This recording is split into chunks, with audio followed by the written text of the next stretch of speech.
எப்படி தண்ணி மச்சான் மீன் கிடைக்காது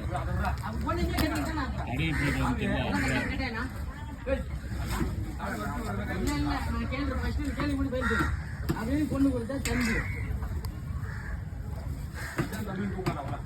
எப்படி மச்சான் தம்பி ஒண்ணாவா யாரு வேணா கேட்டுக்க நான்